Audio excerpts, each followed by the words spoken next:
L'ergonomie, en fait, c'est un champ de transformation, finalement. Là, on est dans un moment de basculement, on est en train de changer de monde. Je pense qu'il y a un coup à jouer, il y a un aspect systémique dans l'ergonomie pour apporter des réponses qui ne sont pas des solutions clés en main, mais des conditions dans lesquelles des solutions émergent. L'ergonomie peut sortir assurément de la frontière ou du périmètre du poste de travail, voir comment il est en train d'explorer la manière d'accompagner les entreprises dans ces transitions. Je pense qu'on est obligé de passer par la déconstruction pour pouvoir reconstruire quelque chose. Parce qu'on est trop ancré dans nos sociétés par des notions de performance. Je pense que c'est possible de déconstruire ça, oui. Collectivement, par l'éducation, par la transmission aussi de ce qu'on va apprendre à nos enfants. Faire le bon choix de mots pour vraiment partager une idée commune. Plutôt parler de santé et de robustesse plutôt que de santé et de performance. Changer dans mon quotidien le vocabulaire, peut-être prendre le temps aussi d'expliciter tout ça dans notre quotidien avec nos clients. Avec les deux conférenciers de cet après-midi, ça m'a vraiment ouvert l'esprit. En fait, on se pose tous à peu près les mêmes questions par rapport aux enjeux, à ce qui se passe dans le monde. Vous êtes potentiellement des vecteurs de transformation, de transmission pour changer au niveau des organisations avec lesquelles vous êtes en contact, les représentations, les manières de penser. Et c'est comme la biodiversité,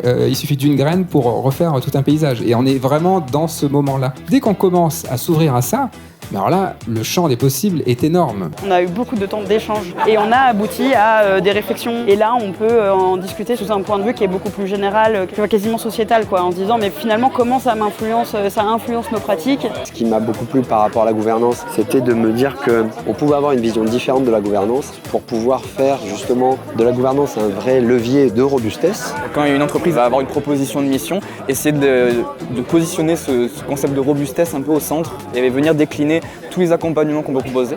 Ça donne des axes de transformation pour notre métier, pour nous-mêmes aussi, parce que quelque part ça transforme notre façon de penser. C'est ça, sur les 3 axes, ça va être de construire à l'intérieur d'Ergonova, à l'extérieur pour nos clients et aussi pour les futures générations d'ergonomes, puisqu'on intervient dans des formations étudiantes et du coup comment on enrichit aussi ce qu'on transmet à ces jeunes-là, qui sont nos futurs collègues. Et donc là, il me semble que Ergonova peut être un pionnier dans ce monde-là, une entreprise sentinelle qui va apporter cette notion-là dans d'autres secteurs, parce qu'en fait l'ergonomie c'est un champ de transformation finalement. Et justement essayer de semer ces petites graines sur la robustesse pour que ça pousse après à l'avenir.